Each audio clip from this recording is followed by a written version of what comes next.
এক কাপ চা বানাই তোমাদের জন্যে, আদা দিব, এলাচি দিব, তারপর সুন্দর করে এক কাপ চা বানিয়ে দিব তোমাদের জন্য। তো তোমরা যারা যারা আমার ভিডিও দেখতে আসছো সবার জন্য চা বানাচ্ছি, তোমরা কিন্তু চা নাস্তাটা খেয়ে যাবে।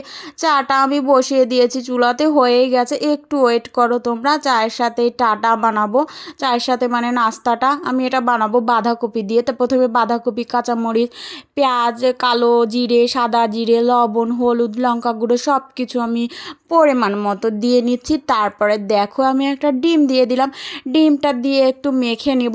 তোমরা একটু ওয়েট করো, বসো, হ্যাঁ তোমরা একটু বসো আরাম করে, আমি এটা ভেজে নিই, ভেজে তোমাদের সবাইকে কিন্তু আমি খেতে দিব। তোমরা কেউ যাইও না কিন্তু, থাইকো। তারপরে আমি এই দেখো মেখে নিচ্ছি সুন্দর করে।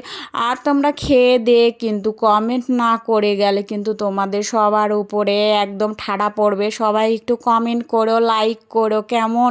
শুধু দেখে দেখে চলে যেও না, কারণ নাস্তা হচ্ছে, তোমরা তো খেতে দিব তোমাদেরকেও, খেয়ে দিয়ে সবাই যাইও। পরে আমি আরেকটা ডিম দিয়েছিলাম, একটা ডিমে হয়নি।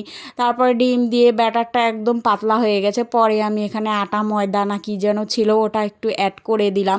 তারপরে আমি চুলাতে কড়াই বসিয়ে তেল দিয়েছি, তেলটা যখন গরম হয়ে গেছে তখন একটু একটু করে পেঁয়াজির মতো করে দিয়ে দিচ্ছি। এটা হচ্ছে বাঁধাকপির পেঁয়াজি বলতে পারো। তারপর হালকা আছে সুন্দর করে ভেজে নিব। তোমরা সবাই তো আছো, তোমাদের জন্যই ভাবছি, তোমরাই খেও। কি আর বলবো বন্ধুরা, লাইক কমেন্ট কইরা দিও। তারপর সুন্দর করে হালকা আছে ভেজে নিচ্ছি। আমি যেহেতু ডায়েটে আছি, তো চা নাস্তা খাবো, এটার সাথে ডায়েটের খাবারও খেতে হবে, কারণ আমি ডায়েটে আছি। এই জন্য আমি এটা ভাজার পর একটু সালাদও কেটে নিব, যেহেতু আমি ডায়েটে আছি, বুঝছো না বন্ধুরা?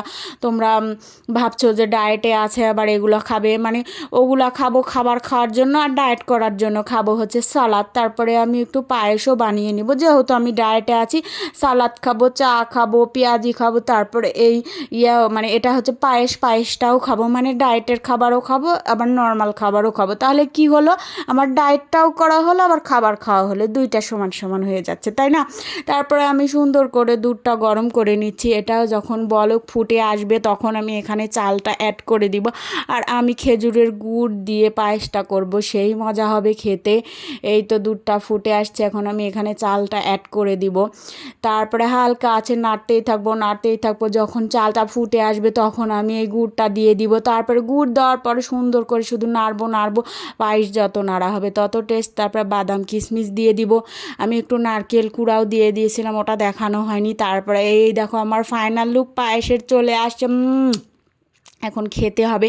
খাওয়া দাওয়া শেষ করে চলে গেছিলাম রাজশাহীর পদ্মা গার্ডেনে একটু ফুল ফল দেখার জন্য। তো আজকে এই হাসি পর্যন্ত।